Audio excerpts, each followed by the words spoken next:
I know at least one of you that will hear this video already knows what that was right there. Those were lamprey eels. And to the ones who don't know what you just saw, I'll tell you about it later. Later, you'll find out exactly what that was you just finished seeing right there. Right, now, the video that had me go looking around for about an hour yesterday, it'll be in the description box. And I commented on the video, then afterwards I went looking around for more of what she was talking about. You're quite right. Now, about 2 weeks ago, GORDITO shared something on his community tab. I'll post a link to his community tab in the description box, and you can scroll down to about maybe 12 days ago to see his share about First Republic Bank, who was essentially threatening people by saying that if they don't get bailed out, the people will suffer. Now, ABG Prepper, the first one I mentioned, she was talking about how banks are saying that with all of these bank runs that people are making, they might stop people from withdrawing their own money. Now, I don't buy into the idea that the bank runs are causing banks to collapse, but that is a theory I hear going around, but I'm not going for it. These bank crashes are more contrived than bank runs, but bank runs, they will cause a certain degree of hurt on banks and cause much alarm in bankers. You know, people running and taking their money out all at once, that will cause a degree of disarray, but collapsing global economies, absolutely not. These crashes look planned to me. They look planned. They look like controlled crashes. But when I see these things going on, I don't tell myself that these things don't have anything to do with me because I don't keep my bread in these banks. I don't. Banks, credit unions, or whatever. I don't keep my bread in those things. Right? But I still don't tell myself, I will not tell myself that I won't be affected because I know that what they're doing has nothing to do with where I keep my money at or where anybody else keeps their money at, and banks are not. It don't matter. It don't matter because the demons that we continue to allow to run this place, what they're putting in place is something that will make dollars useless.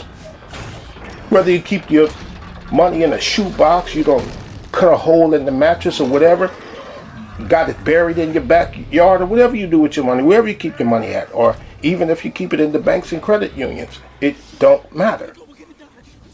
And there's a lot of reasons why these people have been able to get away with the things they've been getting away with as far as them manifesting the New World Order agenda. One of those things that's been aiding and abetting in their agenda is our absolute refusal to attach ourselves to everyone else. Like instead of looking at it as all of us being on the menu, you know, so that there could be some official and formidable coming together, rather than working towards that, we prefer to come to the conclusion that what's going on are other people's problems. Like me, if I were to say, I don't keep my money in the bank, so what does what's going on with the banks have to do with me? See, we prefer to come to conclusions like that. Darian Marion, he's not here anymore. He passed away about 2 years ago. One of the live streams he did about 3 years ago, I remember commenting in this chat. I forgot what Darren was talking about, but whatever it was, it reminded me of this dude who was talking about the attack on cigarettes. I'm going to describe it as the attack on cigarettes. And he was just so happy about it. And I typed this in Darian's chat because this dude was so happy, and he even said that he don't smoke, so he's not worried about a cigarette ban. Then about a week later, same dude on here, he was worried and complaining and sweating bullets when he found out that they were attacking the consumption of meat. Yeah, attacking the consumption of meat. Happy about the cigarette ban, but not even realizing that the anti-meat people are also the anti-cigarette people. Thinking that the only people that were on the menu were cigarette smokers. That's what he thought. Or like when they first released the bug on us. I remember that there were more than a few black people trying to tell other black people that that's not about us. Because why? Well, because we black and we can't catch COVID because we have melanin. I remember that. People were actually saying that. Looking for reasons to make what's going on other people's problem, not ours. And I see a lot of different groups trying to distance themselves from what's going on. What is your name, your role, and how long have you been working in tech? So my name is Michael Wormsley. My role, I work for Accenture as a serverless enabler, and I've been working in tech for 30 years. So what are your thoughts on AI and the future of generative AI and ChatGPT? Ooh, that's interesting. AI, in my opinion, right now, I think we're getting very little out of AI today. We're getting categorization, we're getting statistical analysis. I think that's as far as we're going today. Generative AIs, once the hype dies down, I feel they've got real value. If we train it with our own data and our own enterprise data, we can get real value and power out of generative AI, in my opinion. I'm excited by that. But as I build autonomous software, where AI can go is kind of freaky when you think about it, to be honest. So for those who are looking to get into tech, do you think it's still a viable career path given the recent advancements? I think so. I think it's a real place where I think we need more people, more humans involved in making decisions. The more diverse people we can get into the advancement of AI, the better AI is actually going to get. So I think it's a real growing area. Data analysis and artificial intelligence, machine learning, I think they're the key technologies in the next 5 to 10 years. Do you think AI will be replacing jobs in tech anytime soon? Having worked in AIOps, where we do automation of operational concerns, AI is already starting to replace low-level jobs. I think anybody who's doing a job that's simple and repetitive and can be automated, I think that's the risk today. Anywhere that we need to have real decisions made or real thought put behind the task, that's where AI is not going to work for us. AI is very simple in what it does, and it's got to be reliable. And I think that's the fear we have today with AI and machine learning. So where do you see AI going in the next 5 to 10 years? Given where it's come throughout my career, I think generative AI is going to really accelerate the game that AI is playing. I think that's exciting. Where's it going to go in 5 to 10 years? I don't think we'll get to sentience. I hope we don't. Did you hear the cognitive dissonance in this answer to will artificial intelligence replace him and people like him? That man's answer was all over the place, from right to left, from good to bad, to positive to negative. He tried, but his answer was totally conflicting. As you sow, so shall you reap. He even said, I hope not. And I remember years ago when people were saying, you need to get a job in tech. They were saying that in response to them seeing that robots were replacing people's jobs. And here we are years later. Tech is on the menu too. They thought that it was just the low-skilled workers who were the only ones that's going to be on the menu for dinner. Wrong. Those lamprey eels. I don't see that we are as aware as they are.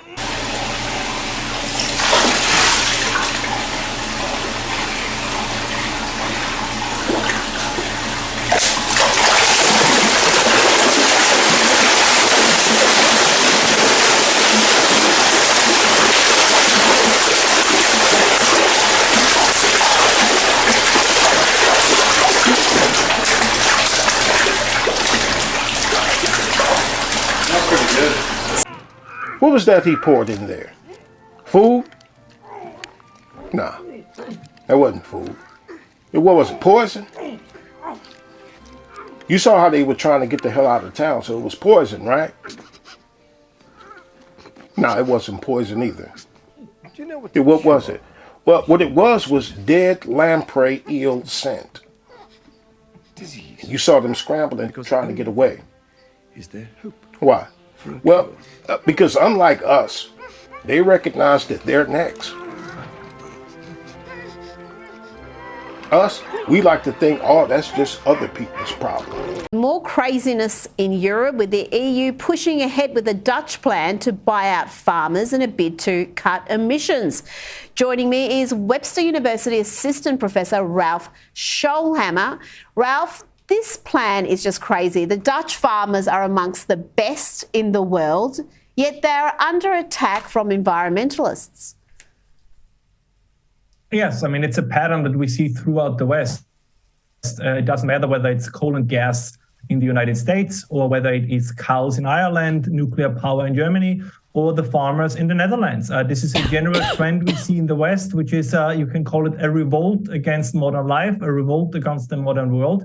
And this is what we're up against. unfortunately, I think those like you and me who see the problem, we always sometimes tend to get lost in the battles and don't see the war for what it is. And that is a mistake the environmental movement does not make. If you listen to how they talk, like they shift easily between smaller topics, Dutch farmers, nuclear power plants, to the larger plans, the abolishment of capitalism and the end of Western civilization. But I think we have to take this ideological threat for what it is. We do, and I think so many people are blind to that. They're blind to the end goal, and they do get obsessed with the detail. But on the detail, we do know the Dutch farmers are angry. They fought back. Their fellow countrymen seem to support them. We saw the farmer citizen movement win the majority of seats in the Dutch Senate on the back of the farmers' protests. But still, the politicians are pressing ahead. And this scheme is not cheap. It's going to cost over €1 billion, and it's going to have a really detrimental effect on the agricultural industry in that country. What is the impact for Europe in general? Because it's not going to stop with the Dutch farmers, is it? No, it's not going to stop with the Dutch farmers, is it? It didn't start with them either. That's been going on in different places around the globe where our unelected kings and queens have been establishing what's known here as eminent domain, where a government can force people to sell their property to the state, basically like the Godfather. I want you to rest well, and a month from now, this Hollywood big shot's gonna give you what you want. It's too late. They start shooting in a week. I'm gonna make him an offer he can't refuse. Farmers can't say no. And thinking, oh, well, that's them. That's not us here in America, is the wrong kind of thinking, which is the same kind of thinking that I've been talking about in this commentary. Just when I thought I was out, they pulled me back in.